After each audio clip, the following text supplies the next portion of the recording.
महिंदळे शिवारात हॉटेल कृष्णाईच्या पाठीमागे असणाऱ्या शेताला भीषण आग लागल्याची घटना आज दुपारच्या सुमारास घडली आहे। या भीषण आगीमध्ये पशुपक्षी जळून खाक झाले असल्याची माहिती समोर आली आहे। आग लागल्याची माहिती मिळताच मनपाच्या अग्निशमन दलानं शर्थीचे प्रयत्न करत ही आग आटोक्यात आणली।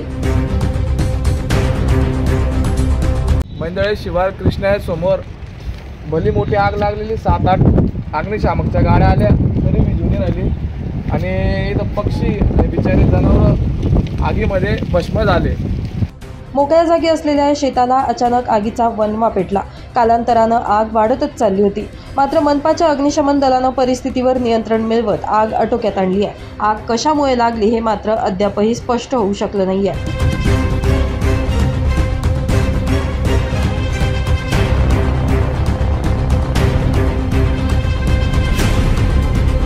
ब्युरो रिपोर्ट, माझा महाराष्ट्र न्यूज, धुळे।